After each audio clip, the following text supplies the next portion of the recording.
नमस्कार दोस्तों, स्वागत है आपका हमारे YouTube चैनल पर।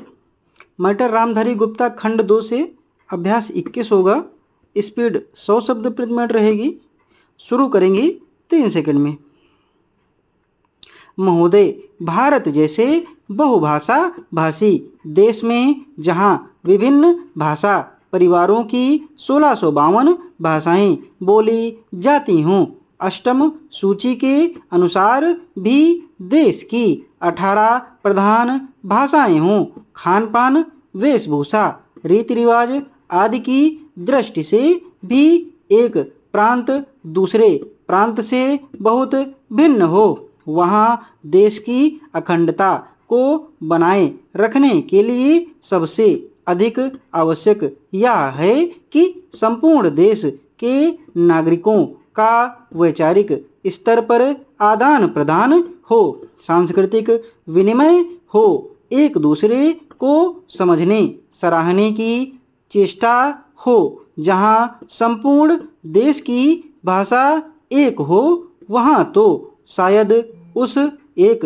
राष्ट्रभाषा से यह संभव भी हो सके, किंतु भारत जैसे विशाल तथा विभिन्न संस्कृतियों और विविध भाषाओं वाले देश में अनुवाद ही सबसे सशक्त माध्यम है, जो संपूर्ण देश को एक सूत्र में बांधे रखने में सहायक हो सकता है। द्विभाषिकता का महत्व भारत में प्राचीन काल से रहा है।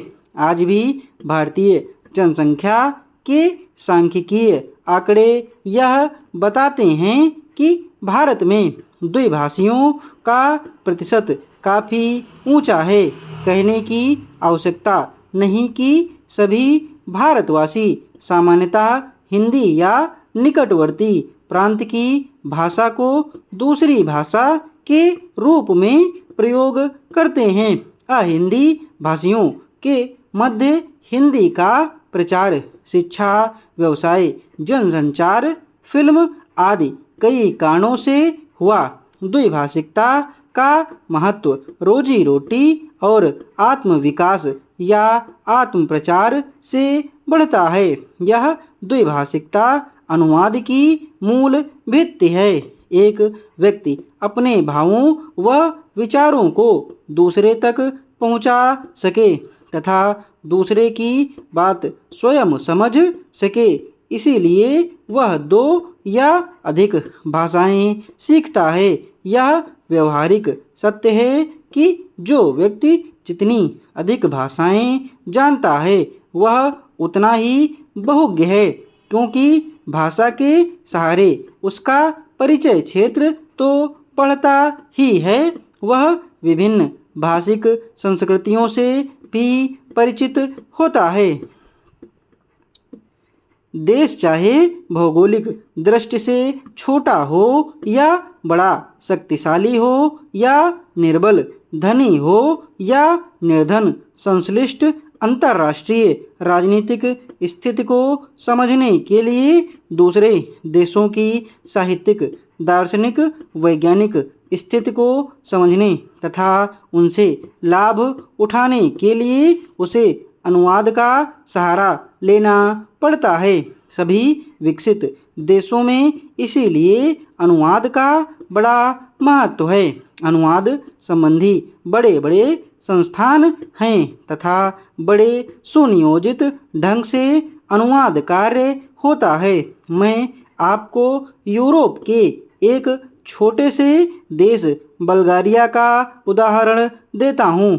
बल्गारिया की जनसंख्या 40 लाख है। बल्गारिया में पर्यटकों की वर्ष भर भरमार रहती है और उसका विदेशी मुद्रा अर्जन का मुख्य स्रोत भी पर्यटन उद्योग ही है।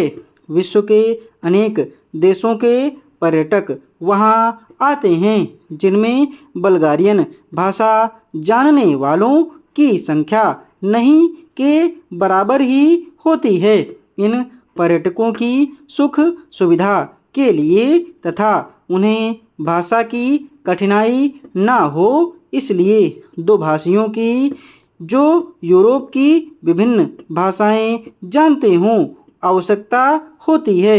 इसके लिए विश्वविद्यालयों में नियमित रूप से युवक युवतियां विदेशी भाषाएं सीखते हैं और दुभाषीय का काम करते हैं। इस डिक्टेशन की आउटलाइन मानक प्रणाली, ऋषि प्रणाली और निष्काम प्रणाली में आपको हमारे टेलीग्राम चैनल पर मिल जाएगी। टेलीग्राम चैनल का लिंक नीचे डिस्क्रिप्शन बॉक्स में दिया हुआ है। धन्यवाद।